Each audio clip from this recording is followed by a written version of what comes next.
G'day everyone, Gareth here from Fraser Coast Food Forest. I'm super excited. I've had another fruit tree arrive from Ross Creek Tropicals. I've been waiting a long time for this tree. Not that it hasn't been available, it's just when it has been I've missed out. And I finally got one. It's just over here. I'm going to go and show you. And this tree looks so healthy, it almost looks fake. Most of you probably know what this is, but you probably don't know what the variety is. But have a look at all these mulberries. Hey, look at this.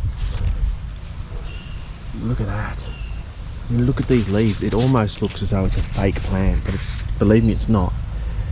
This is obviously a mulberry, but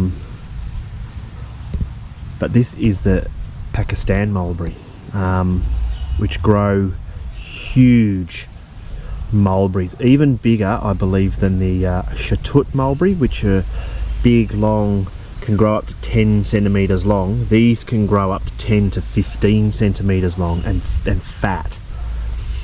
So I'm super excited about this one. And some people actually think the Pakistan mulberry is the Shatut mulberry, but that's not the case, because the Pakistanis are black. The Shatut is a white and a red, and I'm going to plant this. Finding a position for it has been pretty difficult because I want it to have a bit of sun, and I've just cut this shrub out. It's not going there, it's going to go here, because I've just noticed this one has decided to pass away. This was the Champa Dak. Sorry, I'll take that back. It was the Champa Jack, which was a cross between the jackfruit and the Champa Jack. And it's been somewhat neglected. It's one of those trees I put here. It hasn't really grown much, and I don't really see it because it was right next to this shrub here, and it was almost touching it.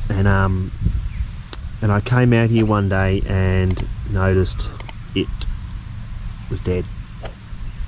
I mean, maybe there's a little bit of life left in it, but is it worth it? I don't know. So I'm thinking of planting the Pakistan mulberry here. And what I'm going to do, I'm going to raise it up a bit. I'm going to fill it with some potting mix. I'm going to mulch it. I'm going to feed it. I'm going to water it in. I'm not going to bore you with me digging the hole, so I'll come back in a minute and show you. Alright, dug the hole. There was a root going straight to the middle of it, so I've had to cut that out. But we've got 2 foot by 2 foot by, I don't know, foot deep maybe. And all the native soil I've put in this barrow with 1 bag of that potting mix. And then I'm going to mix it. You see the native soil underneath. I'm going to mix that in. I'm going to dump everything back in there. I have done a similar video on the avocados over there. It's kind of special video, this one. Back in a minute. Alright, dug the hole. I mixed a bag of potting mix, the native soil, dumped it all back in. I stomped on it to compress it down. Now we have the little hole we're going to plant this into.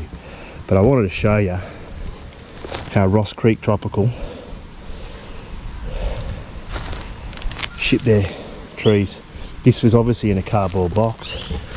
But first of all, we've got a biodegradable bag here, and then it's tied around so there's hardly any sort of gap. But we'll open this up, bear with me. Alright, there we go. Plastic bag. Now this has been, I can see the label has actually been lost, or they've taken the stick out that was supporting it. Never mind, there is no label on it. Hopefully it's a Pakistan mulberry. But look at this stuff here. This, like, it's so moist in here. They use this jelly stuff. Well, I'm guessing it's a crystal, and then they wet it, and it's a wetting agent they put on top so it doesn't dry out in transport. And it is super moist in there. So we'll get this out the plastic bag.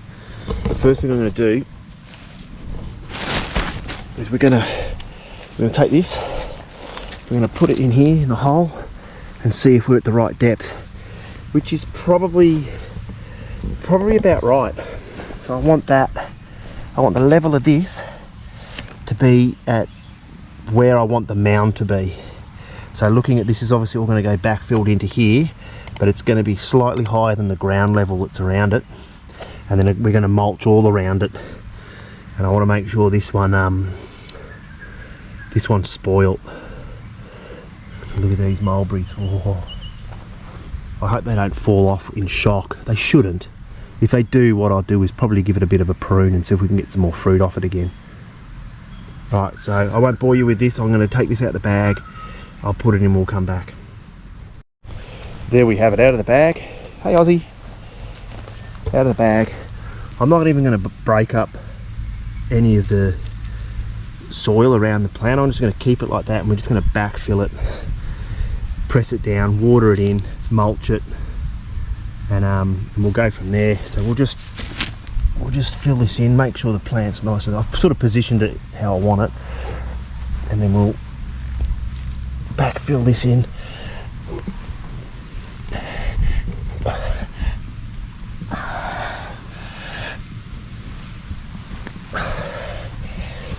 Some people get in there and stomp on it, but you don't want to break any of the root system away from the base here. So I try and avoid going close to the base of the tree and go where I backfilled it.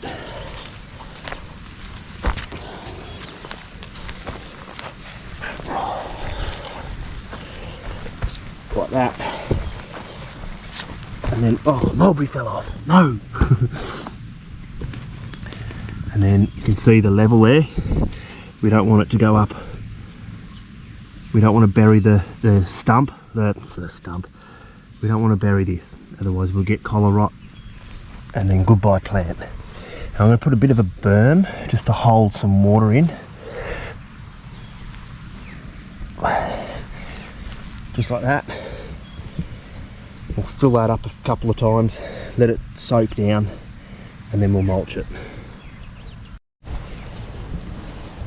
There we go. I filled this up once. In fact, I'll do it again now. Just put the hose in here, just at a slow rate. Fill it up. Do that one more time. Then we'll open up the sugarcane mulch, put that on, and then I'll rake all this mulch back onto it as well. And obviously staked it, tied it back so it's standing up nice and straight. Only one mulberry's fallen off so far. I'm guessing that's because I knocked it. Hopefully we don't lose many. I'm really looking forward to this mulberry. So there you go, you can see that's almost filled up there. So we might take that off, get the sugarcane mulch onto it, and we'll be back.